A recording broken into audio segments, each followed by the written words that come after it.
한일의정서라는 말을 여러분 들어보셨을 겁니다. 1904년 2월에 한일의정서가 채택이 됩니다. 1904년에 제1차 한일협약 이후에 일본이 러일 전쟁을 만주에서 치르는 동시에 이것을 구실로 삼아서 인천을 통해서 군대를 서울로 진입을 시킵니다. 소위 고문 정치를 하기 위해서 일본군들이 인천항을 통해서 이제 서울로 이렇게 진입을 하게 되는 겁니다. 이 고문 정치라고 하는 것이 무엇이냐면 속국으로 삼기 위해서 일제가 많은 부서 위에 고문을 두고 고문에 의해서 나라를 좌우할 수 있도록 하기 위해서 하는 정치 수단이기도 합니다. 그해 8월 22일에 제1차 한일 협약 이후에 일제는 조선에 대해서 본격적인 이제 강점에 들어가게 됩니다. 이 협약의 중요한 안건이 바로 외교적인 일에 있어서 고문들과 사전 협의를 거쳐야 한다라고 하는 그런 내용이 있는 겁니다. 그러니까 조선이라고 하는 힘없는 나라가 이제 일본에 의해서 외교권이 박탈되는 그런 순간이기도 하는 겁니다. 이렇게 외교권을 박탈을 하고 난 다음에 이후에 이렇게 정치권을 장악한 일본군은 1908년에 본격적으로 경제적으로 이제 약탈을 조선으로부터 이제 하기 시작을 합니다.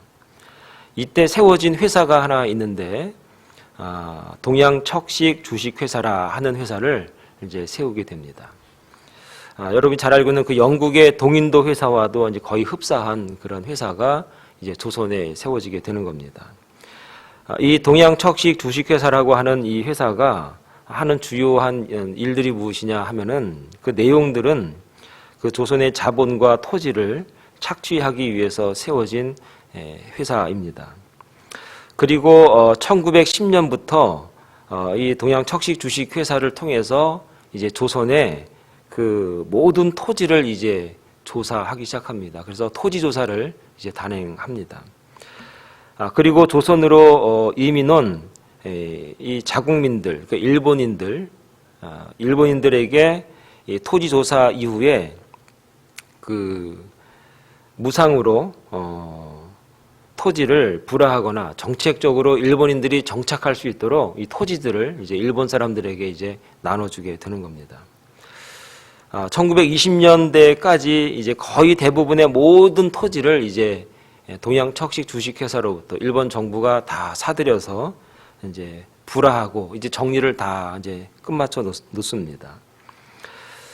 이렇게 일본이 동양척식 주식회사를 통해서 이렇게 토지 조사를 하고 모든 재산을 이제 소유하게 되는데 그런 이제 이유가 두 가지 정도가 있는데 이렇게 하는 이유가 두 가지 정도가 있는데 첫째는 대륙을 침략하기 위한 발판이 되는 겁니다. 중국이라고 하는 만주라고 하는 아시아라고 하는 대륙 전체를 이제 제비하기 위한 발판으로 이제 일본이 조선에 관해서 그렇게 강점을 하는 겁니다. 또 하나는 본토에 쌀을 공급하기 위해서 이제 동양척식 주식회사가 이제 활동을 하게 되는 겁니다.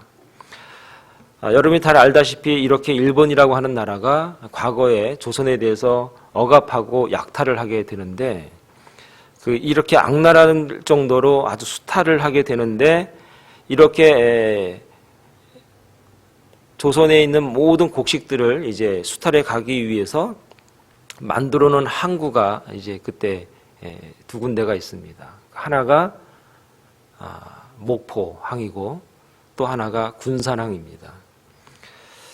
그래서 군산항과 목포항은 다른 항구가 아니라 본토, 일본 본토로 쌀을 수송하기 위해서 만들어 놓은 정략적인 그런 이제 항구로 사용하게 됩니다. 그런데 이 군산항은 예를 들어 이제 특별히 이제 군산항은 6.25 때 여러분들 영화 국제시장이라는 거 보셨습니까? 국제시장에 보면은 배를 타고 피난민들이 이제 남쪽으로 피난을 합니다. 그때 황해도 쪽, 서해 쪽에 있던 그 대부분의 많은 피난민들이 배를 타고 어디 항구로 내리게 되냐면 군산항으로 다 내리게 됩니다. 군산항은 그때나 지금이나 그 외세의 침입을 받지 않았던 좀 안전한 지역입니다. 그래서 이 군산항은 6.25 때 이북의 피난민들이 피신했던 아주 중요한 지역이 됩니다. 그리고 군산항을 통해서 많은 사람들이 월남을 했고 내륙 쪽으로 이렇게 서서히 들어가게 되게 됩니다. 그런데 그 6.25 때 그 황해도에 피난민들 중에서 번난박씨 가문이 있었습니다. 그 번난박씨 가문이 배를 타고 군산항으로 이렇게 피신을 하게 됩니다. 그 번난박씨 가문이 군산에 내려서 군산에 있는 여자와 아들이 결혼을 합니다. 그리고 송탄으로 이주를 합니다. 그리고 송탄에서 그 아들 둘과 그 딸 둘을 낳습니다. 그리고 그 첫째 딸이 누구냐 하면은 바로 제 아내입니다. 그러니까 하나님은 저를 위해서 그 일제시대 때 동양척식 주식회사를 세우셨고 그 동양척식 주식회사를 통해서 목포항과 군산항을 만들어 놓으셨고 또 6.25를 통해서 황해도에 살아야 될 그 번난박씨 가문이 그 피난선을 타고 군산항을 들어오게 하셨고 군산항에서 송탄으로 이주하게 했고 송탄에서 그 자녀를 낳았는데 그 자녀 중에 하나 그 첫째 딸이 이제 제 아내가 됐습니다. 그러니까 하나님은 이런 모든 것을 섭리하셔서 역사하시는 하나님이시다라는 것을 오늘 우리가 알게 되는 겁니다. 결국 일제의 침략도 6.25 전쟁도 결국은 하나님은 나를 향하신 나를 위하신 큰 역사의 일부셨다라는 것을 이 시간에 공포를 해드립니다. 이처럼 요셉이라고 하는 사람 하나를 통해서 하나님이 히브리 민족을 그렇게 이끌어 가시는 하나님이십니다.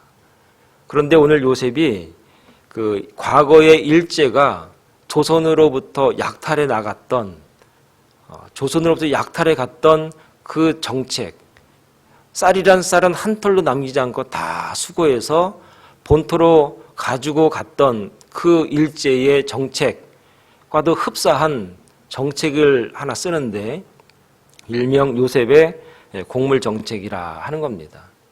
오늘 본문의 내용은 그 요셉이 정말 잔인하리만큼 어떻게 참 그렇게까지 백성들이 가지고 있는 그 모든 것을 빼앗을 수 있을까 할 정도로 요셉의 곡물 정책은 굉장히 잔인했고 아주 악랄했습니다. 요셉의 곡물 정책이 어떤 정책이었길래 이런 말을 할 수 있는가? 첫째는 14절에 보면 곡물과 돈을 바꾸는 정책을 처음에는 사용합니다. 14절 말씀을 한번 다 같이 보면 이렇게 말씀을 합니다. 요셉이 곡물을 팔아 애굽 땅과 가나안 땅에 있는 돈을 몰수히 거두고 그 돈을 바로의 궁으로 가져오니라고 말씀하고 있습니다. 14절에 보면은 땅에 있는 돈을 몰수히 거뒀다 그럽니다. 흉년 동안은 잘 먹고 잘 살았는데 풍년 동안에는 잘 먹고 잘 살았는데 흉년이 드니까 백성들이 곡식이 떨어졌습니다. 여러분 고기도 하루 이틀 먹는 거죠. 그 이집트 백성들은 이 곡물을 먹는 백성입니다. 그러니까 곡식을 사야 되는데 나라로부터 살 수밖에 없는 겁니다. 그래서 요셉에게 와가지고 어떻게 하냐면 돈을 줍니다. 돈을 주고 곡식을 파십시오. 쌀을 좀 파십시오 하는 겁니다. 그러니까 당연히 파는 거죠. 돈 주고 곡식을 사가겠다는데 누가 안 팔겠습니까? 파는 겁니다. 그런데 얼마만큼 돈을 걷어들이는가 하면은 본문에 보면 땅에 있는 돈을 몰수히 걷었다 하는 겁니다. 여러분 곡식이 없으면 곡식 가격이 비싸지겠죠. 그러니까 부르는 게 값인 거예요. 그러니까 요셉이 백성들로 하여금 곡식을 팔 때 싸게 안 팔았던 것 같아요. 굉장히 비싼 가격으로 돈을 다 걷어들이는 겁니다. 있는 돈은 다 걷어들이면서 요셉이 이 돈을 쌓아두고 곡식을 파는 겁니다. 뭐 이 정도쯤이야 뭐 이해할 수 있죠. 뭐 이게 장사니까 뭐 이런 건 이해할 수가 있지 않겠습니까? 두 번째 요셉의 곡물 정책이 나오는데 16절입니다. 16절의 말씀을 보면 이렇게 말합니다. 요셉이 가로되 너희의 짐승을 내라. 돈이 지나였은즉 내가 너희의 짐승과 바꾸어 주리라. 돈을 다 내고 난 다음에 쌀을 사가지고 먹었어요. 살았어요. 근데 그게 금방 떨어지죠. 농사를 짓지 못하니까 흉년이니까 금방 떨어지는 거예요. 그러니까 또 요셉에게 와서 말합니다. 다시 곡식을 달라고. 그러니까 요셉이 말하는 거예요. 너희들이 뭐가 있느냐 하니까 짐승이 있습니다. 그 짐승을 가져와라 하는 거죠. 소, 양, 뭐 여러 낙타 이런 것들 아닙니까? 그 짐승을 다 받고 이제 쌀을 주고 곡물을 주는 겁니다. 여러분 짐승을 받는다는 게 뭘 의미할까요? 농사를 지을 수 있는 경운기, 트랙터 옛날에 그런 거 아닙니까? 소나 뭐 이런 것들이 그런 거를 다 몰수 걷어들이고 난 다음에 곡물을 주는 겁니다. 그러니까 백성들은 이제 농사를 지을 수 있는 자립할 수 있는 그런 여건들이 이제 사라지게 되는 겁니다. 그러면서 먹고는 살아야 되니까 당장 목구녕이 포도청이니까 있는 곡물을 있는 그 짐승들 다 주고 이제 곡물을 사는 겁니다. 그리고 일단은 먹고 사는 겁니다. 정말 기근이 심하기는 참 기근이 심했던 것 같습니다. 그리고 이 짐승이라고 하는 건 교통수단 아니겠습니까? 그러니까 어디 오고 가지도 못하고 일하지도 못하고 이제 먹고만 살 수밖에 없는 처지가 되고 만 겁니다. 이런 걸 보면 요셉이 보통 사람은 아니다.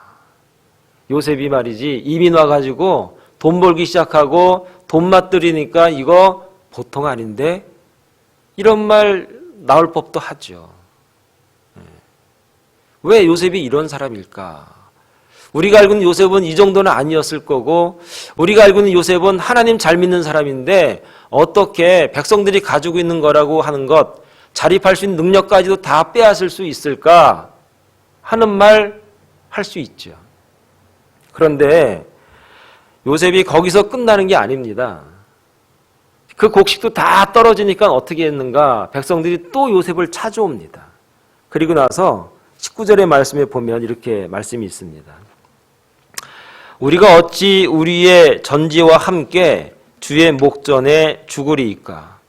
우리 몸과 우리 토지를 식물로 사소서. 우리가 토지와 함께 바로의 종이 되리니 우리에게 종자를 주시면 우리가 살고 죽지 아니하고 전지도 황폐지 아니하리이다. 이제 세 번째 백성들이 요셉에게 찾아오니까 이제 니들에게 뭐가 있냐? 뻔하죠. 야, 우리 전지가 있습니다.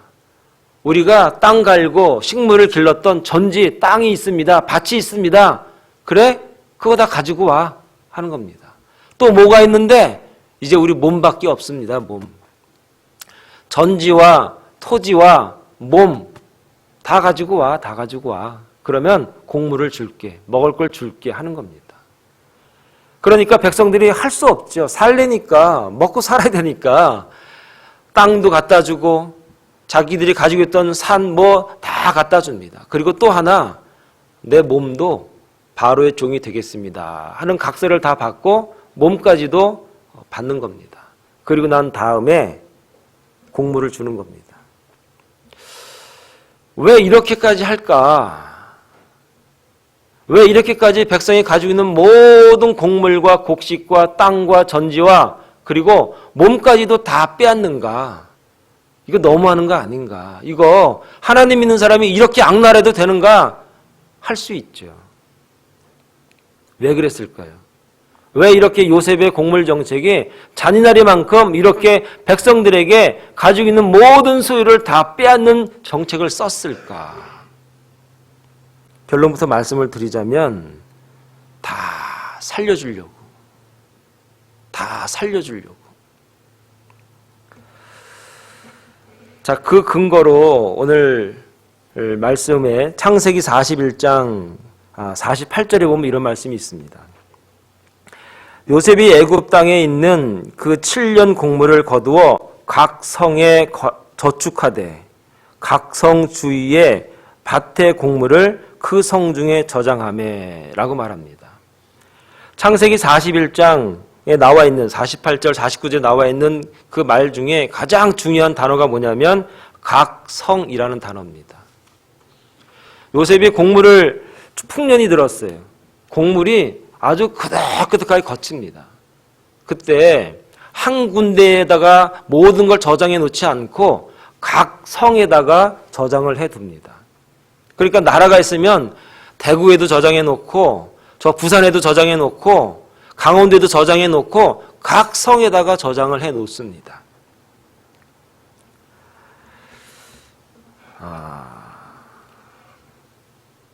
애굽의 도시마다 성마다 곡식 창고를 마련해 두고 7년 곡물을 저장해 두니 그 7년 동안 쌓아놨으니 얼마나 그 곡물이 많았을까. 49절에 보면은 41장 49절에 보면 곡물이 모래알같이 심이 많아 세기를 그쳤다 합니다. 그러니까 각 성마다 굉장한 곡물들이 쌓여 있는 겁니다. 사실은. 그런데 흉년이 들었을 때 백성들이 아무것도 먹을 것이 없을 때 당신들 저기 벨리 지역에 가면 내가 창고를 해놨으니까 글로 이사해서 거기 가서 살고 거기서 주는 곡물을 먹고 사시오. 아니 당신 말이죠. 저 샌버란디로에 가서 거기 내가 창고를 해놨으니까 거기 이사해 가서 거기서 곡물을 먹고 사시오 하면은 백성들이 갈까요? 여러분, 내가 돈이 있어요. 내가 집이 있어요. 내가 부쳐먹던 땅이 있어요. 그리고 내 몸이 자유로워요. 그러면 이리 가시오 저리 가시오 하면은 말을 듣겠는가 하는 겁니다. 안 듣죠. 내가 왜 가? 내가 고향 땅 버리고 부모 고향 땅 버리고 선친 버리고 내 땅 버리고 내 집 버리고 내가 왜 가? 난 죽어도 여기서 죽을 거야. 못 가? 아마 그랬을 거라 이 말이에요. 그래서 요셉이 이걸 다 아는 거예요. 사람들의 마음을 다 알고 사람들의 심리를 다 아는 거예요. 내 소유가 있으면 내가 아직 힘이 있으면 내가 아직 그래도 뭔가 붙여먹을 게 있으면 사람들이 말을 안 듣는 거를 요셉이 안 거예요. 그래서 돈 가져와. 그럼 곡물 줄게. 짐승들 다 가지고 와. 그럼 먹을 것 줄게. 땅 다 가지고 와. 그럼 내가 먹을 것 줄게. 너네 몸 있어 몸 가지고 와. 내가 살려줄게. 다 빼앗는 겁니다. 그리고 나서 사람들에게 자유를 주지 않는 거예요. 그리고 나서 자 이쪽 사람들은 저 북쪽으로 가시오. 이쪽 사람들은 저 남쪽으로 가시오. 이쪽 사람들은 서쪽에 가시오. 동쪽에 가시오 해서 잘 분배를 하는 겁니다. 그리고 나서 그 성에서 그 땅에서 그 창고에 곡물이 가득하니까 흉년이 지날 때까지 잘 먹고들 사시오. 다 살려주는 겁니다. 사랑하는 여러분, 오늘 우리가 인생을 살면서 생각하지 못했던 것들이 점점점 사라질 때가 있습니다. 하나님이 이 상아리만큼 내가 가지고 있는 것들을 빼앗아 갈 때가 있어요.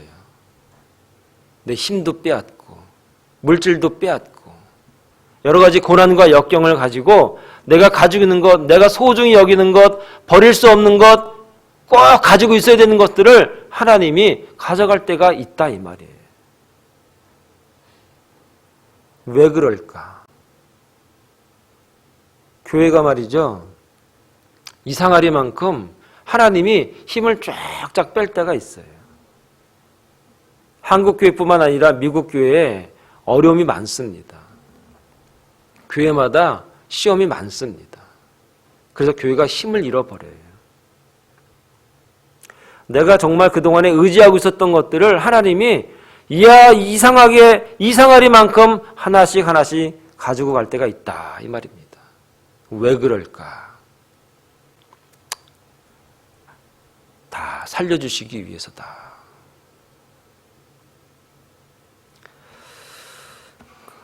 여러분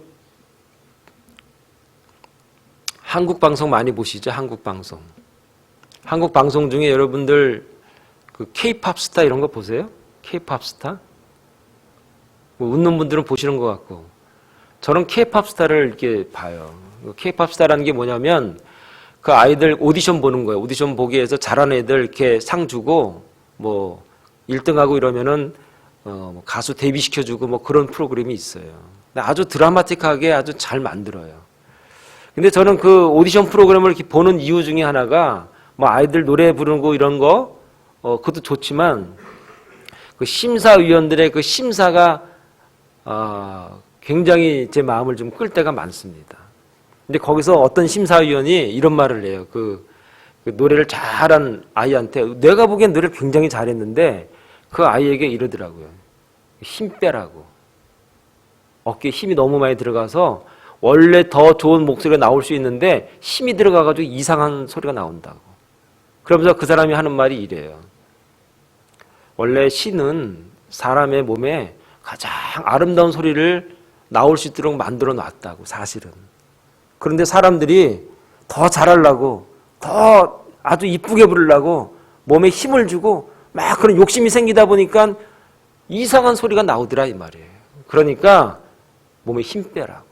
힘 빼고 자연스럽게 소리가 나올 수 있도록만 하라고. 그러면 더 잘할 거라고. 옛날에 6월달, 7월달 한국이 우기입니다. 그래서 동네마다 장마가 져요. 그러면 홍수가 나죠. 그럼 집도 떠내려가고 소도 떠내려가고 닭도 떠내려가고 돼지도 떠내려가고 막 그래요. 여러분 그런 거 TV에서 많이 봤을 거예요. 그런데 그때마다 옛날 어른들이 하는 말이 있어요. 우생 마사요. 우생 소는 살고 마사 말은 죽는다 그랬다고요. 여러분 홍수가 막 나면 물이 막 범나무래요. 그러면 말은요 힘이 있으니까 자기가 힘이 있기 때문에 여러분 마력 이러잖아요. 1마력, 2마력, 10마력, 100마력 이런다고요. 왜냐하면 말은 힘의 기준이에요. 차를 만들 때 마력을 따진 이유가 뭐냐면 말은 힘의 기준이래요. 그래서 말은 힘이 좋으니까 물이 막 몰려오면은 자기가 그 물을 헤쳐나갈 수 있다고 믿어요. 그래서 막 힘주다가 떠내려가는 거예요. 죽는 거예요. 근데 소는 물이 막 오면은 물을 타요. 이렇게. 타고 쓱 가다가 지푸라기 이렇게 써있는 집이 있으면은 그 집 지붕에 턱 걸터 앉아요. 그리고 물이 다 빠질 때까지 그 풀 뜯어먹고 기다리고 있어요. 그리고 물이 다 빠지면은 그 소 주인이 예, 누렁아! 하고 고삐를 딱 튼단 말이에요. 그리고 가면서 뭐라고 말하는지 알아요? 우생 마사여. 소는 살고 말은 죽어. 이 말이 무슨 말인가요? 힘 주면 죽고 힘 빼면 살아. 그 얘기입니다. 사랑하는 여러분, 하나님이 오늘 저와 여러분들이 신앙생활을 하는 동안에 힘을 빼실 때가 있어요. 아, 정말 안 된다. 좌절이 오고 실망이 올 때가 있다 이 말이에요. 왜 그러는가? 그때 하나님이 우리에게 주는 지혜가 있다면, 여러분들이 오늘 본문의 말씀을 여러분 생각할 수만 있다면 하나님이 나를 살리시기 위해서 내 힘을 지금 빼고 계시는구나 생각할 줄 아는 저와 여러분 될 수 있기를 바랍니다. 시편 37편에 보니까 여호와를 의뢰하고 선을 행하라. 땅에 머무는 동안 그의 성실을 먹을 거리로 삼을지어다. 내 길을 여호와께 맡기라. 그를 의지하면 그가 이루신다. 말씀하십니다. 내가 이루는 줄 착각하며 살 때가 많다 이 말입니다. 내 힘으로 산다고 생각할 때가 너무나 많다 이 말입니다. 하나님 의지하고 하나님의 그 은혜에 내가 타기만 하면 되는데 내 힘으로 내가 뭔가 하려고 할 때 그때 사고 나고 그때 어려움이 많다 하는 겁니다. 누가복음 9장 23절에 보니까 또 무리에게 이르시되 아무든지 나를 따라오려거든 자기를 부인하고 날마다 제 십자가를 지고 나를 따를 것이라. 이 말이 뭡니까? 나를 따라오려면 힘 빼고 따라와라 하는 겁니다. 오늘 저와 여러분들이 그동안에 내 지식을 의지할 때가 얼마나 많았습니까? 내 힘을 의지할 때가 얼마나 많았습니까? 내 경력을 의지할 때가 얼마나 많았습니까? 교회에서 돈이 있다고 돈을 자랑하면 어떻게 되겠습니까? 교회에서 내가 힘이 있다고 힘을 자랑하면 어떻게 되겠습니까? 하나님이 오늘 우리에게 주시는 교훈이 무엇입니까? 내가 가지고 있는 힘을 다 빼고 하나님 의지하는 그 단순한 믿음만 있으면 하나님께서 우리를 살리시고 축복하시는 그런 은혜가 저와 여러분들의 가정 안에 늘 충만하게 될 줄로 믿습니다. 에베소 5장 27절 말씀을 드리면 자기 앞에 영광스러운 교회를 세우사 티나 주름 잡힌 것이나 이런 것들이 없이 거룩하고 흠이 없게 하려 하심이라. 이 사랑의 동산교회를 하나님께서 세우신 것은 거룩하고 흠이 없게 하기 위한 것입니다. 그렇게 하기 위해서는 우리가 티가 나면 안 되는 거예요. 주름지는 사람이 되면 안 되는 거예요. 힘 빼고 하나님의 은혜 가운데 거할 때 저와 여러분들의 삶을, 인생을 하나님께서 은혜로 살려주시고 인도하신다는 사실 여러분 깨닫고 그분의 은혜 안에 거할 수 있는 저와 여러분 다 될 수 있기를 간절히 축원을 드리겠습니다. 기도하겠습니다.